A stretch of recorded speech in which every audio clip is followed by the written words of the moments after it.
Medieval monasteries might seem like unlikely places for groundbreaking disability inclusion, but the story of an 11th century monk completely transforms how we think about accessibility and human potential. That's fascinating. What makes this particular story so revolutionary?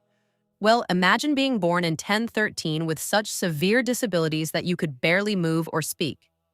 This was Hermann of Reichenau's reality.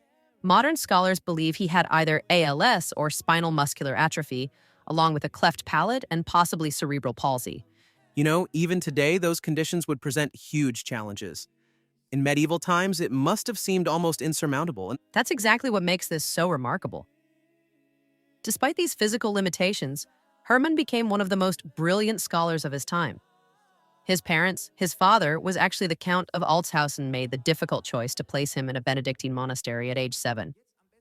hmm, so how did the monastery environment transform his life? Well, instead of being hidden away, the monastery on Reichenau Island became this incredible incubator for his intellect. By 20, he had mastered multiple languages, Latin, Greek, and Arabic. He wrote extensively about mathematics, astronomy, and history. He even created detailed instructions for building an astrolabe. So we're talking about someone who revolutionized multiple fields despite severe physical limitations? Exactly.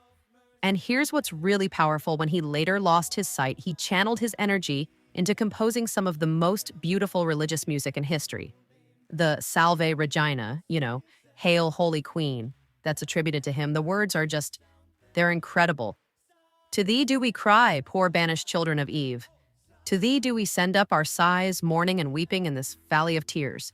That's really moving, especially knowing it came from someone who struggled to speak physically. And And you know what's fascinating? There's this passage in the Gospel of John that seems to speak directly to Hermann's situation. He was born crippled so that the works of God might be revealed in him. It's like his physical limitations became this catalyst for extraordinary intellectual and creative achievement. how did the medieval church reconcile disability with such remarkable gifts? Well, that's where it gets interesting. The monastery provided both physical care and access to education. They had this incredible library, and Reichenau was known as a center of learning. It's like they created this perfect environment where his mind could soar, even though his body was limited. That really challenges our assumptions about medieval attitudes toward disability, doesn't it? Oh my goodness, yes. And here's another mind-blowing detail: Hermann became so respected that scholars from all over Europe sought out his writings. He was teaching others and making significant contributions to multiple fields before he died at just 41 years old. Looking at his story through a modern lens, what lessons can we draw from this? I think it shows us something profound about human potential. The monastery didn't focus on what Hermann couldn't do. They created an environment that allowed his unique gifts to flourish. It's like they understood something we're still grappling with today about the relationship between disability and ability.